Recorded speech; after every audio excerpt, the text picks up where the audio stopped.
Así que vamos. Vamos a empezar atendiendo sus preguntas, pero de verdad queremos saber qué opinan ustedes. Yo tengo una pregunta para Emma Daly. Estuviste mencionando todos los puntos parecidos en cuanto al personal y lo parecido que es al trabajo que hacen los periodistas. ¿Qué es lo que los distingue? Muchas de las herramientas que ustedes utilizan son iguales, pero ¿es el inicio lo que distingue? ¿Es el resultado que buscan lo que distingue? ¿Qué? Bueno, sí. Todo lo que nosotros hacemos es para tratar de darle fin a estos maltratos de los derechos civiles. Entonces, nuestra meta siempre es cambiar lo que está sucediendo. Utilizamos las herramientas del periodismo para plantear nuestros argumentos. Primero, para establecer que se han contravenido los derechos civiles de alguien y no decir, bueno, este es solo uno malo dentro de todo el grupo, o esta es una mujer histérica que se está inventando las cosas. Entonces, buscamos las pruebas utilizando las herramientas de ustedes. Y somos sumamente activistas. ¿Sabe? Pedimos reuniones con los jefes de policía, con los ministros, los primeros ministros, los generales, las corporaciones, sea quien sea.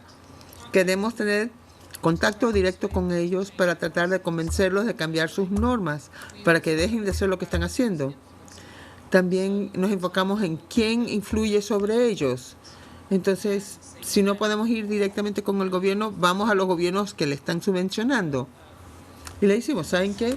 Ustedes están subvencionando un programa en este país y ellos están abusando de y maltratando su ciudadanía, tratando de lograr el cambio.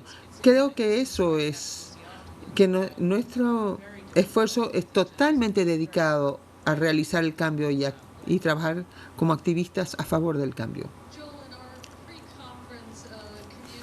Cuando estuvimos hablando antes de llegar aquí, me decías, Pam, no puede ser periodista en ciertos países si uno no aboga por algo. ¿Nos puedes hablar de esos distintos modelos que ustedes han visto como parte del Comité para la Protección del Periodismo? Sí. Otra forma de decirlo es si uno ha sido periodista en unas partes del mundo, uno llega a abogar solo por sí mismo y por sus notas y las cosas que uno hace para poder difundir su nota y responder a lo que ha sucedido a uno de sus colegas. En cierta forma, eso es abogar o ser activista. O sea, por ejemplo, solicitando visas o trabajando con otros gobiernos. Si alguien queda detenido, por ejemplo, pueda que uno participe en estos tipos de esfuerzos o movilice a los medios, a sus colegas en los medios para presionar a los gobiernos. Entonces, muchas de las estrategias, las tácticas que ha mencionado Emma con esta participación directa, ella tiene toda la razón. Cuando uno lo está haciendo a favor o a nombre de alguna otra persona o de otra agenda, sí es abogacía a favor de algo. Pero cuando uno lo hace por su propia cuenta, como que es apropiado y legítimo dentro del marco del periodismo. Entonces es una situación bastante complicada. Y si uno está trabajando en un país donde la represión y la violencia y la intimidación son pan de todos los días, entonces día tras día uno está abogando a favor de sí mismo y de sus colegas para asegurar la difusión de la información. Y si uno es periodista, si uno quiere ser independiente en un país represivo, si quiere ser la voz crítica que el gobierno no quiere escuchar, casi por definición uno está defendiendo los derechos civiles. La libertad de la palabra es uno de los derechos fundamentales de todo ser humano. Y el censurar y el hostigar y suprimir a los periodistas es un acto en contra de los derechos civiles. ¿Cuántos de ustedes consideran que este modelo que existe en este país de tener que ser imparcial ya es pasado de moda, ya no aplica? Yo dicto cursos en la Universidad de Kansas y yo noté que uno de los grupos que usted no incluyó como persona interesante es la ciudadanía, porque yo no creo que están interesados. Entonces déjeme acabar la pregunta. Una de las cosas que siempre intentamos hacer es enseñarle a nuestros estudiantes y a nuestros ciudadanos cómo distinguir entre la propaganda y la verdad o información legítima.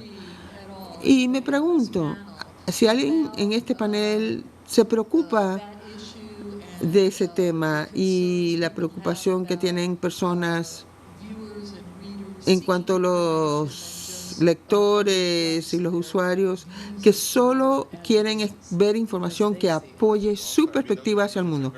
Bueno, esos son temas muy distintos. La propaganda es un problema mayor. Hemos visto como la maquinaria de propaganda de Putin ha movilizado a la población rusa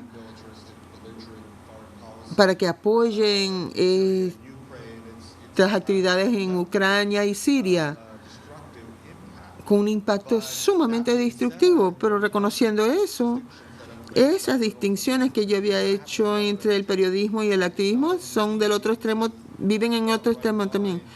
No siempre es fácil distinguir donde acaba el periodismo y se convierte en activismo. Y la segunda parte de la pregunta es si esta gente que solo busca información que apoye sus propias ideologías y sus perspectivas, creo que es medio problemático, pero no me molesta tanto. Y no creo que el ser humano normal se interesa muchísimo en ver las distintas formas de que el reportaje sea justo, que sea preciso y que apoye ciertas de sus opiniones, pero no se interesan tanto en cuanto, bueno, él de verdad es periodista, él no, y eso es una preocupación que tenemos nosotros los periodistas.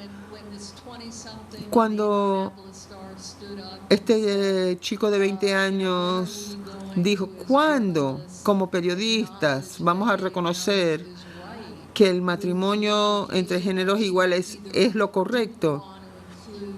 Que no quería incluir las opiniones de esas personas que se oponen a ese dictamen de la Corte Suprema. ¿Cómo le respondería? Bueno, eso es un punto bastante delicado. También con el movimiento que las vidas negras importan y las protestas que vimos en Ferguson y en Baltimore y sobre el cambio climatológico. En cuanto a lo que dijo Joe, hay unas tendencias bastante interesantes en línea. Hay cierta confusión entre lo que eran las noticias y las opiniones editoriales y no se distinguen claramente. Una de las cosas que hemos visto es que la gente quiere que se identifique, quieren saber, que están hartos de que solo se presente un lado del argumento o que algo que se esté presentando como noticiero y noticias, que sencillamente es la opinión de uno. Eso lo vemos en los bachilleratos, hablando con los chicos de la generación Z, creo que les dicen, con los de la generación millennial. Es un tema que abarca a todos. Hoy en día, cuando solo hay una fuente de tanta información, uno quiere estar al tanto de qué es lo que se está leyendo. Y a mí me llama la atención que el video sea tan importante. Los cortos, los largos, Facebook Live, Periscope. Y eso lo que ha hecho es que las noticias sean más personalizadas y sean más importantes. Al igual que la gente quiere estar muy clara en cuanto a qué es lo que están leyendo, confían en nuevas voces, pero es por medio de video y uno está viendo una personalidad en Mike o cualquier otra plataforma y considero que esos están funcionando en forma simultánea Pero si uno sabe de dónde nace la información que se le está compartiendo y están claros en cuanto a cuál es la perspectiva del prejuicio, pero eso lo quieren saber por anticipado y eso es sumamente importante. En cuanto a algunos de estos temas sociales, es un mundo muy, muy difícil dentro de las salas de prensa, especialmente para nosotros. Esta generación de los milenios son 80 millones de personas, de ideas y perspectivas muy distintas. No queremos pintarlos todos de la misma brocha, es un país tan distinto. Hay tantas perspectivas y eso se está dando a conocer por medio de estas elecciones. Si uno quiere utilizar los hashtags o sin dar ese paso adicional donde uno dice, bueno, estoy totalmente de acuerdo. Y eso es lo que estábamos tratando de hacer.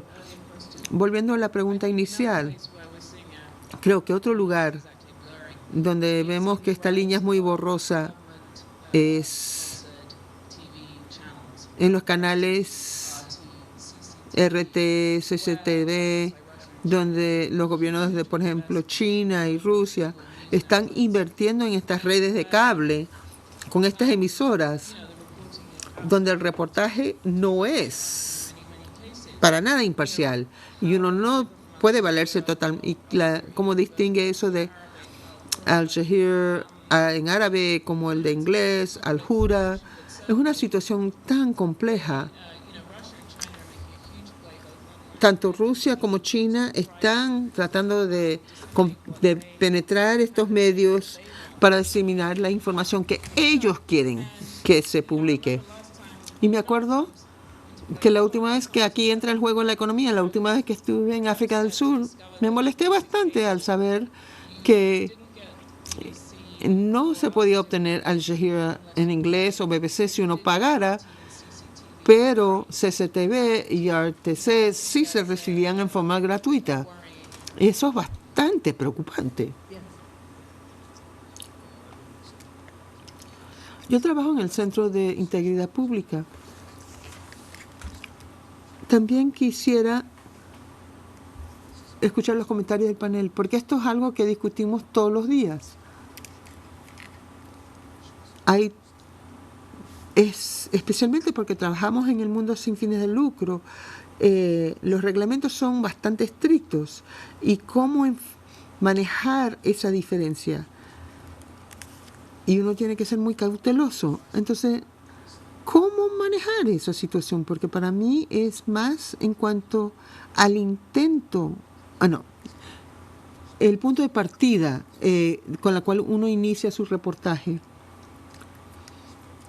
Si es exponer o darle fin a la tortura, no es nuestra meta darle fin, sino que exponerlo. Entonces yo quiero saber qué opinan, están de acuerdo, porque yo considero que nosotros abogamos por la libertad de la palabra, para la protección del periodismo, en lo ideal y en lo físico, y me preocupa el dar un paso más allá para perjudicar nuestra situación como organizaciones sin fines de lucro. Bueno, esto se lo pasó a los demás. Algo que sí comentamos al prepararnos para este panel es la duda que me imagino que ustedes enfrentan todos los días. ¿De dónde proviene su ingreso? Y cómo eso afecta su reportaje. Y cómo eso afecta, cómo se define. Yo en Los Angeles Times también trabajo a raíz de una subvención que debe enfocarse en la educación académica, la formación académica de los niños en Los Ángeles. Pero parte de los fondos tiene que ver con las escuelas charter que tienen una agenda propia. Entonces, ¿cómo estar claros? ¿Cómo dar una perspectiva imparcial? Y creo que no es tan distinto a lo que ustedes están haciendo en su mundo de activismo. Eso es una pregunta que creo que tiene que ver mucho más con la cultura institucional que uno está tratando de crear dentro de su propia organización. pueda que tengan un estándar muy distinto a lo que tiene el New York Times en cuanto al grado de abogacía que le permiten a sus periodistas. Pero aún así están muy dentro de los parámetros de lo que se califica como periodismo.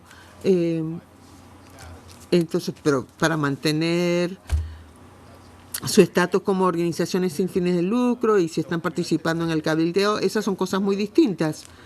No le puedo dar alguna recomendación específica, pero como comenté en mi charla, que cada día esta línea es más y más borrosa al ir avanzando en este mundo, pero que cada organización tiene la capacidad de crear su propia cultura interna dentro de lo que se define como el periodismo. Yo suelo acatar más al enfoque de Coventry and Steele. Verificación, independencia y ser precisos y que sean justos, incluyo yo. Pero si uno parte del punto de que esto tiene que ser equitativo, no tiene que ser totalmente balanceado, pero que van a analizarlo en forma justa y van a verificar y confirmar que la información es la correcta y que pase lo que pase. Si pone en duda o uno empieza a pensar, bueno, si ya por escribir sobre algo uno ya está opinando, ya está tomando decisiones y ya ha llegado a la postura de que algo tiene que cambiar o algo se tiene que explicar o atender, entonces siempre existe cierta cantidad de activismo en los puntos que uno escoge señalar, pero es en el ejercicio de su periodismo donde nace el punto clave para retener su credibilidad. Por lo menos es lo que pienso yo, pero eso también es la realidad para nosotros. La razón que somos tan efectivos es que la gente confía en nuestra información y por eso tratamos de elaborar todas las pruebas posibles. Pero creo que Peter tiene la razón, que no obstante esta larga trayectoria de sacar las cosas a la luz, pase lo que pase, para muchos periodistas les es muy difícil tomar el siguiente paso y hacer ciertas recomendaciones. Aunque también hay este nuevo periodismo de dar las soluciones que ofrece modelos en cuanto a supuestamente hacer las cosas mejor. Tengo una voz profunda. Ok. No quiero enfocarme tanto en cuanto a esta diferencia entre el activismo y el periodismo, pero una de las críticas que siempre se escucha y que la gente, estas generaciones jóvenes se están aislando o distanciando, que se sienten marginalizados, escuchan todas las noticias y no se presenta ninguna solución. Entonces, ¿qué? ¿Se te vas a quedar ahí sintiéndote mal? Hay nuevos modelos como el de Riot, que a finales tienen un botoncito que dice, haz esto, puedes hacer esto, mándale esto a tu congresista, etc. Si el público de verdad quiere eso, y si eso aumenta la participación y ayuda a la comunidad, ¿estamos cruzando la línea? Bueno, eso va a ser una pregunta retórica. Muchísimas gracias.